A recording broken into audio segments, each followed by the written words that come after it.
Hello and welcome to another Times Radio Frontline recap.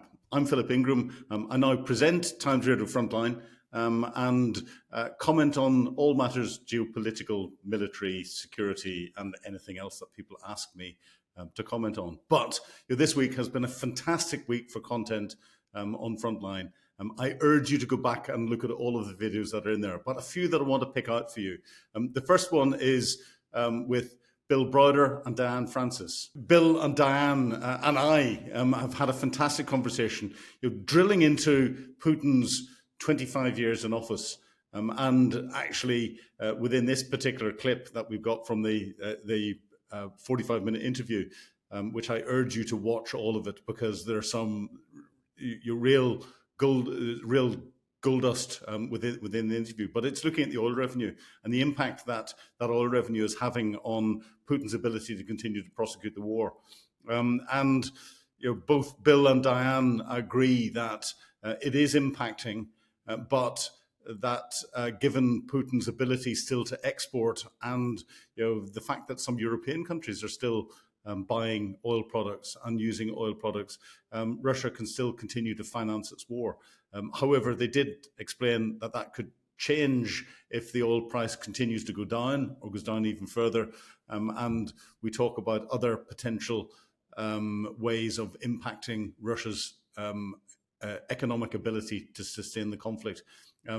You couldn't get two better experts who come at things from slightly different angles, but are very complementary in everything that they say. So that's Bill Browder and Diane Francis. I urge you to watch that one. It's not sustainable. It's a very expensive war that Putin is executing. The sanctions that everybody criticizes as having not worked are almost all encompassing. The assets that have been frozen, the central bank reserves that have been frozen, the lending market that's been completely cut off from Russia, the SWIFT, the interbank payment system. But the one thing that does remain that Russia still has is their export of oil. They export a lot of oil, and they make a lot of money from that oil export, and they use that money to continue to kill Ukrainians. And so that is the place that we need to focus on. And what's interesting is that there's a lot of talk, and there has been a lot of talk since the war began, and I've been involved in a lot of this talk about how do you deal with that oil revenue? How do you cut off Putin so he can't do this? And it's been a very sensitive topic because nobody wants to, no politician, I should say, wants to embargo Russian oil because they produce 10% of the world's oil. And if that oil stopped flowing, then the price of oil would go up, and we're in a world of inflation and everybody is scared of that. But what's interesting is that totally out of left field on Liberation Day, Trump's tariff threats have caused all sorts of economic chaos. And one of the pieces of economic chaos is that oil prices are down 18%. And if oil is the only thing that Russia's got to help them fight their war, then that's got to be pretty painful for them. I'd like to see the oil price go down another 20%. I mean, there is a level at which Putin will run out of money, but it's not there yet. I mean, he will starve his people long before he stops fighting his war. But at some point, there's just not enough money. And so that is the Achilles heel. That is the sensitive spot for Vladimir Putin, is the oil. And we should be thinking about that. And I do hope that once we get past this fantasy that there's going to be a ceasefire, that we then say, okay, how do we really put the pressure on Putin? And that is the oil. Mm-hmm. Well, we've heard Donald Trump come out and say that his reaction if Putin doesn't come to start to negotiate at the table, that he would take further economic measures against him. So it's clear that Trump recognizes that. But Diane, do you think that Putin is on a downward slope at the minute? Could we predict when the pressure is going to be on him, where he's going to want to sue for some form of peace? Can he afford, and this will be to both of you, but can he afford to have a peace settlement with everything that's going on at the moment? Or is he stuck in this perpetual war that he can't afford to get out of? Well, I don't think he thinks in terms of economics. I really think he thinks in terms of the greater glory of Mother Russia. And he really despises and wants to destroy Ukraine specifically. And the other thing that's kind of interesting, though, I'd like Bill to comment on it too, is that I've noticed recently that the Saudis and the others in OPEC have been producing lots of oil, and that's also helped push it down. Maybe there's a little bit of a conspiracy afoot to dump a lot of oil around the world as Trump gets closer and closer to trying to get him to stop as a pressure point. Now, the other problem is, of course, that while the world loves lower oil prices, the American oil industry doesn't. And so, it means pain in Texas, it means pain in the red states, and all of that sort of thing. But I kind of smell he's going to Saudi shortly. I kind of smell some kind of arrangement where he's going to rename the Persian Gulf the Arab Gulf. I think he's going to do some kind of deal, perhaps with the Arab members of OPEC, to help him wrestle down Putin in Europe, and possibly also to stop it from helping Iran so much as well because of the Israeli Gaza problem. So it's kind of interconnected, but the oil problem runs right through this. And I've been very upset, actually, to learn that throughout the war, since the invasion, the Europeans are still importing Russian oil and gas. The next one that I want to bring out this week is with Anders Asland. The first two terms of Putin until 2008 was a stunning economic success, 7% growth each year. But why did it happen? For three reasons, I would say. Because of the market economic reforms in the 1990s that finally succeeded. The second point was the oil and commodity boom. And the third, that Russia then had lots of free resources. Since 2008, the Russian economy has barely grown at 1% a year on average. And Russia's GDP is only $2 trillion less than the Italian economy. And it is not going to grow anytime soon. And structurally, it has become backward in recent years when Putin's cronies and the state are taking over ever more of previously successful new enterprises. So economically, it started off very nicely, but not because of Putin. He arrived at a late table, and now Putin has eaten up all the good resources, and he does not seem to be able to deliver anything else apart from war. And he needs the war because that means that he has a purpose, a national purpose, and also an excuse to increase the repression that is now worse than it has been at any time after the death of Stalin in 1953. Anders brings up some very interesting points there. Effectively, what he's saying is, if I'm listening to him properly, is that Putin has failed as a president from an economic perspective. He took over a country that was on a path of growth. He's done nothing to maintain that growth, and actually taken on a path where it's not just flatlined, it's now beginning to tank. And he slates Vladimir Putin's ability as a president and as a leader from an economic perspective. And Anders' insights, as ever, are fantastic. And I urge you very strongly to listen to the whole of his interview because the insights that we get from him put a lot of what's going on in the world with relation to Moscow into an interesting perspective. Okay, so this is JD Vance speaking at the most recent Munich Security Conference. And he's outlining the differences that there are between the Ukrainian position and the Russian position.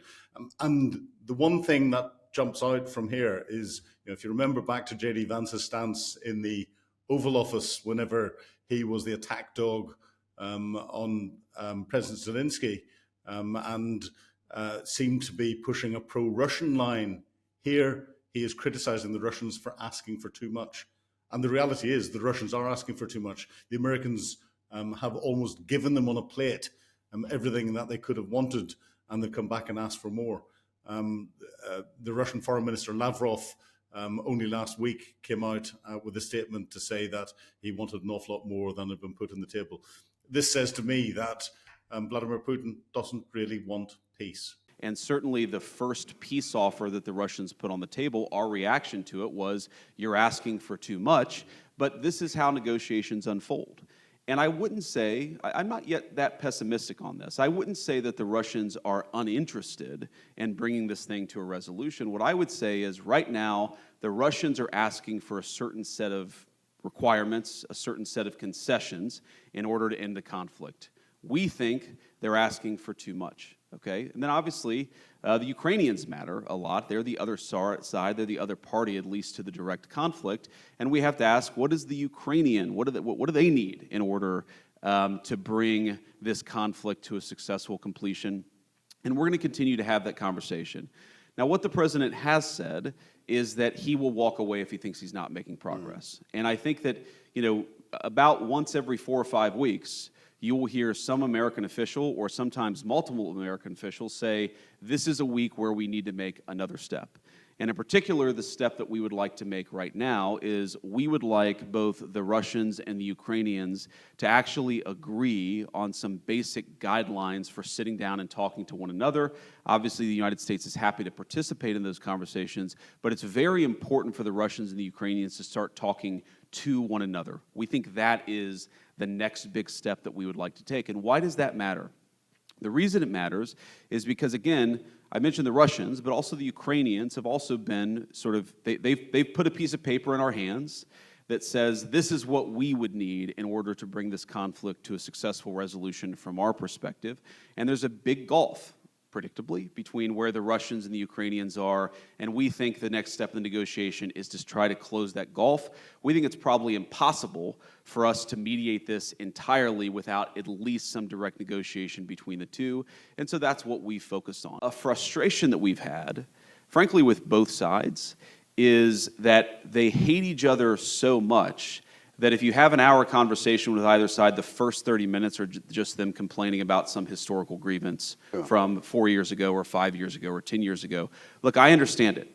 I understand that people don't fight wars against each other without a lot of grievance and a lot of problem, but we're trying to, as much as we can, play a constructive role in advancing the peace conversation forward. And the final video I want to point you towards this week is an interview I had with Major General Chip Chapman. Now, Chip Chapman and I had served in a number of operational theatres together. Watch the whole video and you'll find out where it was. But this is where I asked him about a peace enforcement capability as part of any presence force, peacekeeping force, whatever goes in from the coalition of the willing, should there be a peace plan. Have a listen to Chip. Well, again, people use various terms to do with this, a peacekeeping force, a resilience force. I haven't heard the term peace enforcement, but you would need the capability because that is what brings you the deterrence.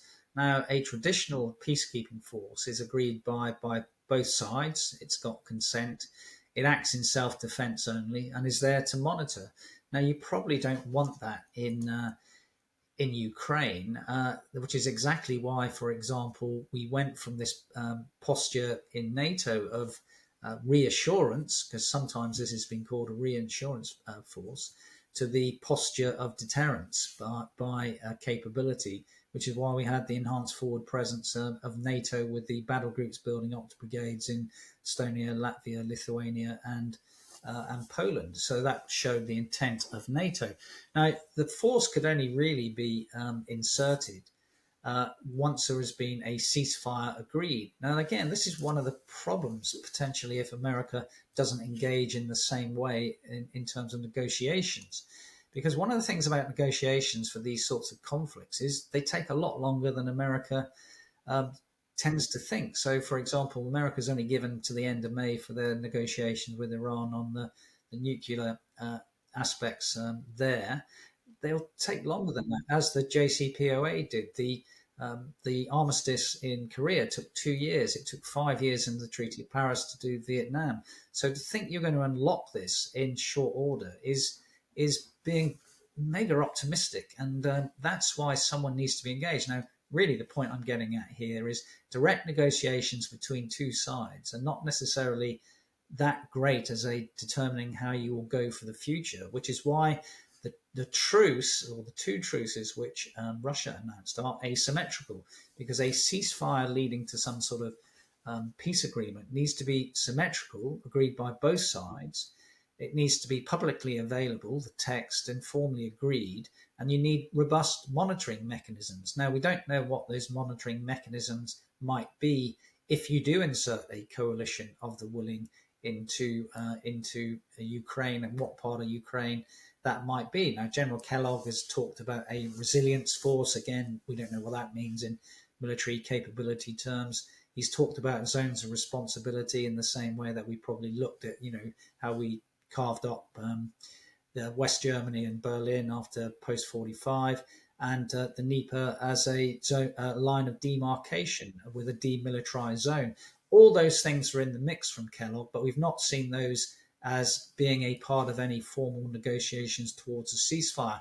That also illustrates in its own way the complexity of negotiations, when you've probably got, in software terms, thousands of lines of code which need to be gone through by the negotiators, and we're nowhere near that at the moment.